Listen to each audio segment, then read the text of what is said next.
damas y caballeros, tengan ustedes muy buenos días. El tema que he elegido para el día de hoy es democracia interna y financiamiento partidario, justamente el tema que nos convoca el día de hoy.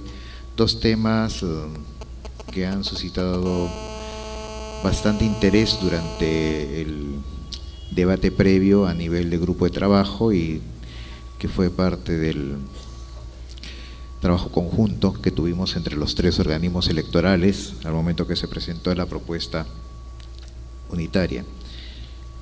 Aún así, a pesar de que ya ha pasado un predictamen, creo que es pertinente de todas maneras dejar sobre la mesa algunos aspectos que creo merecen discusión en esta nueva etapa.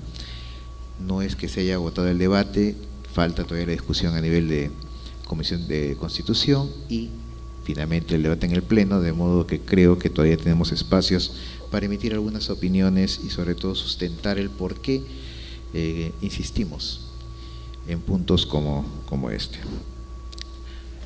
Adelantándome un tanto a lo que viene en el PowerPoint, ¿cuáles son los indicadores de democracia interna? ¿Cuándo decimos que hay democracia interna en un partido? Y aquí me voy a basar en unos criterios emitidos en el trabajo de democracia interna, reto ineludible de los partidos políticos, de la doctora Flavia Freinberg. Uno es un criterio de la selección de candidatos a cargo de elección popular y de autoridades partidistas, que es justamente donde se ha centrado el debate.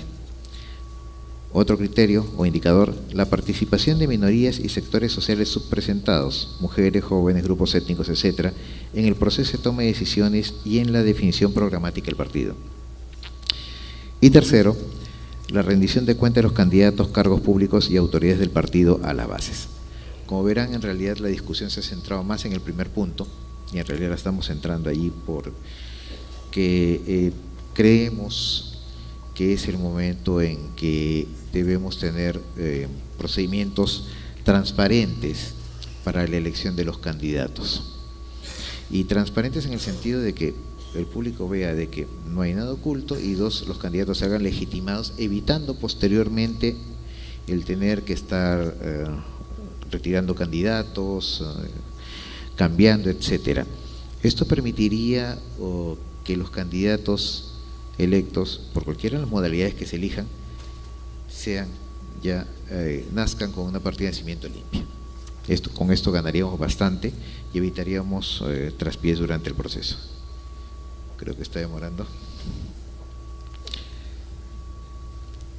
Quería presentar un cuadro comparativo a nivel de América Latina.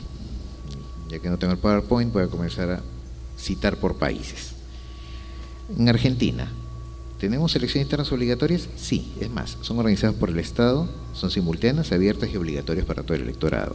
Eso es de 2009, ley 26.571.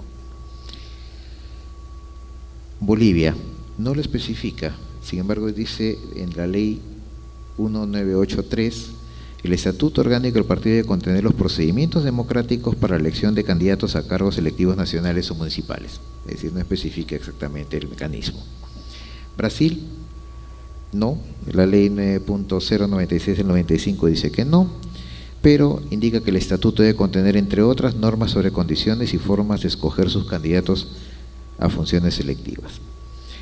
Colombia, la ley 180 del 94, si bien dice que no es obligatoria, dice que si el partido elige hacer elección interna, lo tiene que hacer de acuerdo a lo que la ley fija. Escenario interesante, es decir, pueden elegir hacer internas o no, pero si las hacen, hay una ley que rige estas internas. La elección en este caso es abierta, pero no impone la participación obligatoria del organismo electoral. Es decir, hay una suerte de set de reglas que rigen estas elecciones internas. Chile, igual, no son obligatorias, pero si lo hacen, la ley regula cómo se hace. Es un escenario interesante que podría en algún momento ser analizado también. Las elecciones son abiertas, excepto para aquellos que son afiliados a otros partidos. Es decir, el electorado no afiliado puede participar en elecciones de los partidos, más no así los militantes de partidos pueden cruzarse en elecciones internas si es que las hubiera. Ecuador dice que sí, de acuerdo a su Código de la Democracia. Es más, los partidos pueden presentar como candidatos a personas no afiliadas, el CNE vigila el proceso y los candidatos se eligen mediante elecciones internas que garantizan la partición igualitaria por género. El Salvador, inicialmente el decreto 370 del 2004 dijo que sí, pero fue declarado inconstitucional. Guatemala dice que no. La Asamblea Nacional del Partido proclama a los candidatos a presidente y vicepresidente. Honduras dice que sí. México dice que sí. Y el partido organiza sus elecciones mediante su respectivo orden interno. Paraguay, sí, cerrada a los militantes. Panamá, Código Electoral 2013, sí, dice, los estatutos de partido deben contener los mecanismos para elegir las autoridades internas y para postular a los diferentes cargos de elección popular. Uruguay, con las modificaciones del 96, dice que sí, pero parten, las elecciones internas definen el candidato a la presidencia, pero la Convención Nacional define el candidato a la vicepresidencia. Venezuela, no. Solamente declara: los partidos políticos garantizarán en sus estatutos los métodos democráticos en su orientación y acción política. Bien, en líneas generales entonces se darán cuenta que tenemos una suerte de división a nivel latinoamericano. Algunos dicen que sí, otros no. Si comparamos con Europa, en Europa son 11 países los que llevan a cabo elecciones primarias, ahí es básicamente un estándar. Y con este panorama pasamos entonces a lo que sería, a lo que fue, lo que propusimos originalmente y que creo todavía tenemos espacio como para discutir la pertinencia o no de estas propuestas. Creemos que lo que hemos propuesto es el mejor escenario para garantizar transparencia en las elecciones internas. Entonces, lo primero es la participación obligatoria de los organismos electorales en la elección de candidatos. Recordarán que de acuerdo al artículo 21 de nuestra Ley de Partidos Políticos, la participación de los organismos electorales es facultativa. Facultativas y, ojo, no es que entremos a todo el proceso, podemos ser convocados inclusive solamente para supervisar el acto electoral final. Entonces, veamos en cifras del 2005, en el periodo 2005-2006, se tendió a 10 de 36 partidos con inscripción vigente, es decir, el 27.7%. El 2010 al 2011, 12 de 28 partidos, 42.8%, mejoramos. Y en la campaña 2015-2016, 5 de 21, 23.8%, bajamos. Esto ¿a qué llevó? Que hubo cuestionamientos, observaciones por parte de la opinión pública a los procesos electorales internos, los afiliados mismos presentaron quejas ante los jurados y hubo también problemas a la hora de calificar los documentos presentados para inscribir las candidaturas. ¿Qué es lo que propusimos y que creo que debería ocurrir? En realidad, lo que debería ocurrir es que los tres organismos, RENIEC, OMPE, JNE, deberíamos participar obligatoriamente en las elecciones internas de los partidos, cada uno en el ámbito de su actividad. Por ejemplo, RENIEC elaborando y depurando el padrón electoral. ¿Quién mejor que RENIEC para saber si los electores están habilitados o no, de acuerdo a lo que verifican el padrón de los partidos? OMPE, organizando las elecciones, coordinado por supuesto con el órgano electoral interno al partido, y JNE, fiscalizando y resolviendo las controversias que se susciten. Entonces, siguiendo el procedimiento de una elección estándar nacional, podríamos nosotros garantizar que el resultado final sea realmente un resultado que ya no pueda ser cuestionado. ¿Qué buscamos con esta propuesta? Buscamos fortalecer el sistema de partidos, buscamos transparentar los procesos de democracia interna y buscamos generar confianza, legitimidad y certeza en los procesos. Creemos que con esto contribuiríamos a la estabilidad democrática del país, desde antes de la elección nacional. Elecciones simultáneas de candidatos con participación de los afiliados, mandatoria. Veamos. ¿Por qué simultáneas y además con fecha fija? ¿Qué ocurre? Que usualmente lo que está ocurriendo es que las elecciones internas se realizan prácticamente al cierre del plazo, con lo cual recordarán que en la última campaña en algún momento había candidatos que esperaban hasta el cierre para definir por qué movimiento o partido postulaban. Uno. Dos, no podíamos imprimir absolutamente ninguna boleta porque no sabíamos exactamente, sobre todo para la lista de congresistas, no sabíamos cuál era la lista final. Entonces teníamos que esperar hasta el último minuto y eso evidentemente complica los plazos con la logística. Veamos, por ejemplo, qué pasó el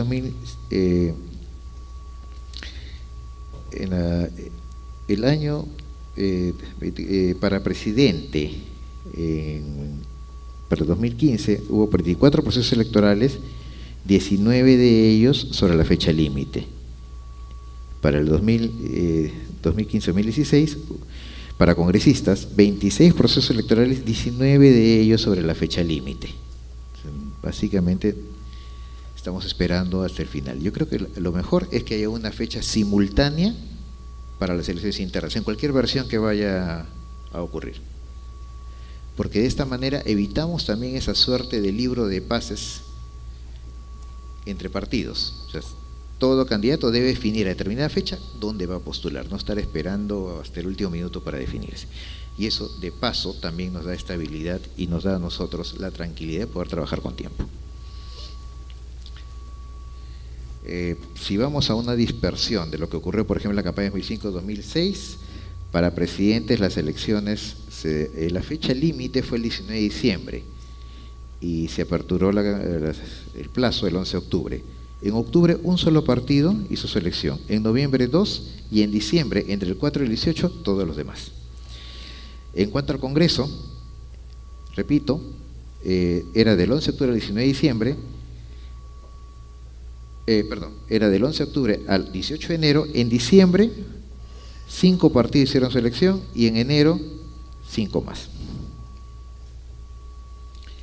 2010-2011, para presidente y vicepresidente, plazo previsto 12 de octubre a 20 de diciembre, en noviembre un partido y en diciembre todos los demás. Y el 20 de diciembre 4 partidos.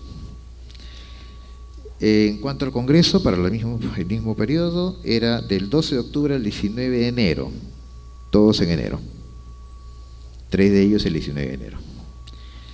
Y para el 2015-2016, para presidente y vicepresidentes, 13 de octubre al 21 de diciembre.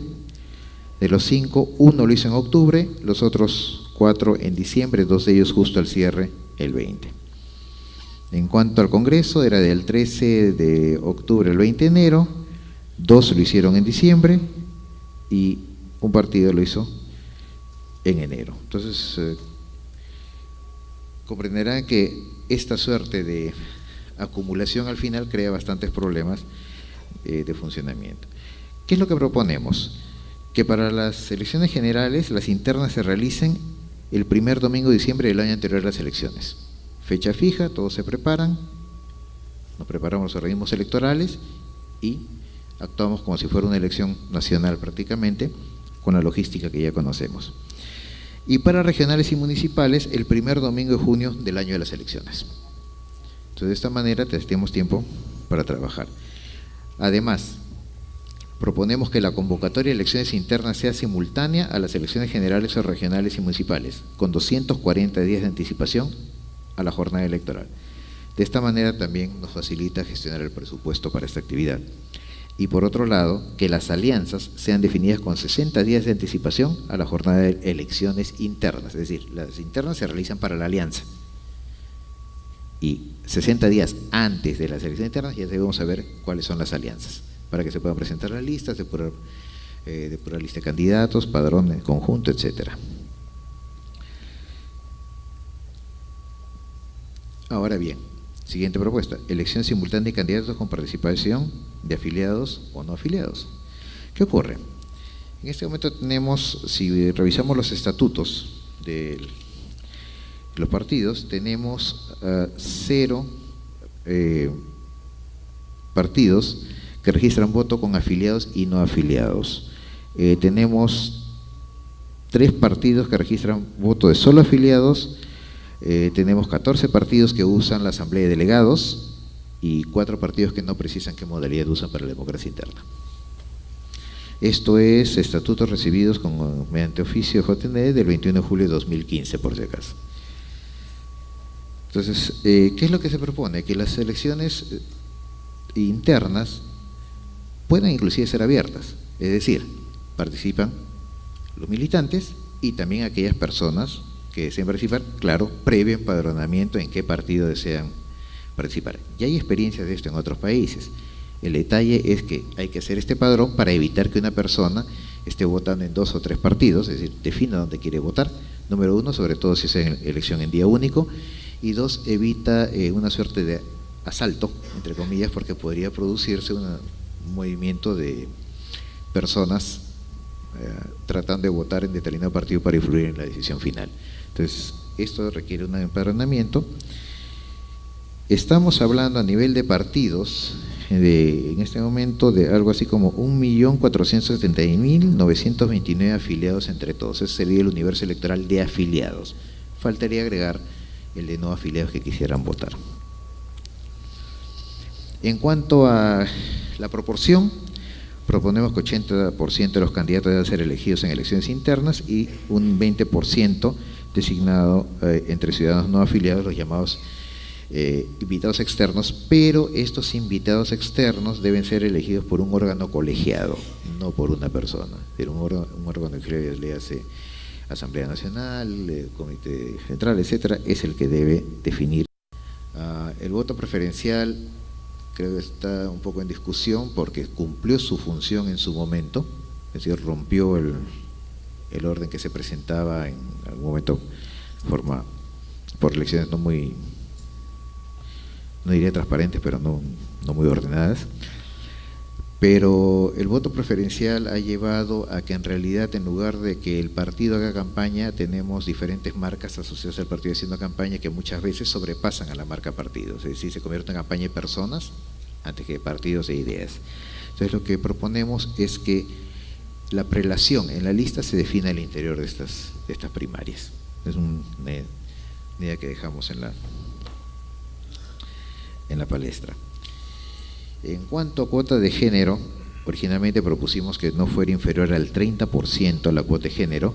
Finalmente, por lo que tengo entendido, se ha recogido la propuesta que a nivel de municipales y regionales sea 30% y nacionales 50%, y sí, con la presentación alternada, hombre o mujer, hasta agotar la cuota de género. Control de fondos partidarios. Este es otro detalle. OMPE es la encargada del control de los fondos partidarios, pero el problema, como lo vemos, es que el control se hace post factum, es decir, cuando ya terminó la campaña y con un tiempo que pasa para la presentación y otro tiempo para la verificación y otro tiempo para el procesamiento. Básicamente estamos actuando con una diferencia de casi 2 años acumulados. Entonces, ¿qué proponemos? Y el core, por lo menos el núcleo de la propuesta de OMPE, que pasemos a un control en línea en tiempo, digamos, casi real. Eso implica uso de tecnología, software. Esto no es novedad, existe software de control de fondos partidarios, de campaña, lo existe en Estados Unidos, solo que el esquema ahí es que hay empresas privadas que brindan este servicio de tal manera de que los partidos puedan presentar su declaración al IRS, que es el que finalmente controla.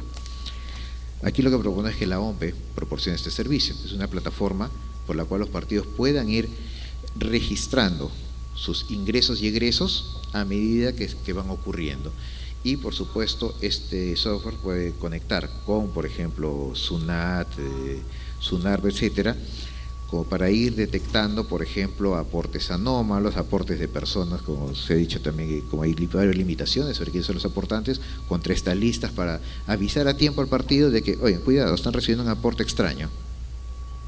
Entonces, creo que es preferible recibir la alerta en el momento y decir, ¿saben que hagan el extorno y no recibimos nada? A estar esperando el cierre de campaña y que después aparezca una banderita roja diciendo, recibieron ustedes aportes extraños. Si le daríamos la facilidad de poder controlar los aportes durante la campaña y minimizar o reducir el número de errores. Lo mismo para FPD, para Financiamiento Público Directo, también una plataforma que permita ir declarando el cumplimiento de sus obligaciones. Ahora, esto no se contradice con los plazos porque evidentemente los plazos son a tantos días debe presentar o a tantos meses. ¿Sí? Ok, gracias. Iríamos al slide, ya estamos por el final, slide final. Ya iríamos al final. Perdón, stop, un ratito para atrás, por favor. Dos para atrás. Sí, ese es el cuadro al cual me refería, no se ve muy claramente, me hubiera gustado que estuviera en pantalla gigante. Ahí está. Ahí tienen el mapa de quiénes, cómo están, quiénes tienen primarias y quiénes no, obligatorias. Entonces hay una suerte ahí de empate técnico, como diría alguien. Siguiente. Siguiente, por favor. Y ese es el mapa europeo. ¿Quiénes tienen primarias? Evidentemente en Europa definitivamente las primarias son prácticamente, gracias, son prácticamente no mandatorias, no son una costumbre y es parte de la cultura que tiene electoral. Siguiente. Y ahora sí vamos hasta el final, por favor. Bien, como repito, entonces, esta es la propuesta, ese es el núcleo de la propuesta de OMPE, pasar a un control en tiempo real de lo que es el financiamiento en campaña y también el control de fondos, financiamiento público directo. ¿En qué otros componentes tiene la propuesta que hemos presentado conjuntamente? La bancarización de aportes, con eso eliminamos el anonimato, está la discusión en cuál va a ser el límite. No debe haber aportes anónimos definitivamente, no aportes extranjeros, públicos o privados, el financiamiento también por parte de las empresas, la restricción de financiamiento por parte de las empresas es otro punto en el cual hemos coincidido y es lo que está en la propuesta. Entonces, en resumen, esto es básicamente lo que hemos propuesto conjuntamente con el jurado y creemos, repito, que todavía hay tiempo para conversar sobre la inclusión de algunos de estos criterios en la propuesta final que salga de la Comisión de Constitución. Son temas que creo ameritan todavía un poco más de conversación. Muchas gracias. Muchas gracias.